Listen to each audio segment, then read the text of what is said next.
ternyata lamun orang sering sholat duha sekali, 2 kali, 3 kali, poe, sepoe, 2 poe terus we. Setelah 40 poe bakal ngarasakeun nikmatna ibadah. Embung nu ngaran teu salat. Sanggeus teu salat embung teu berjamaah.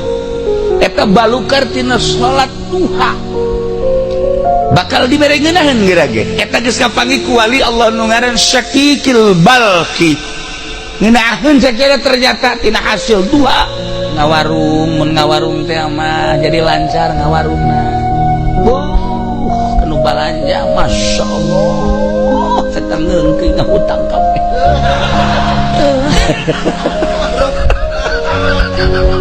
Henteu siapa tuh inget ka bangkrut bae sih. Henteu lamun tani Masya Allah subur tanina ieu berkat salat duha eta nu kos karana mah geus biasa tapi nu istimewana bakal dibere tarkadzunub embung urang ngalaksanakeun dosa bakal hayang ibadah sebab dibere ngeunaheun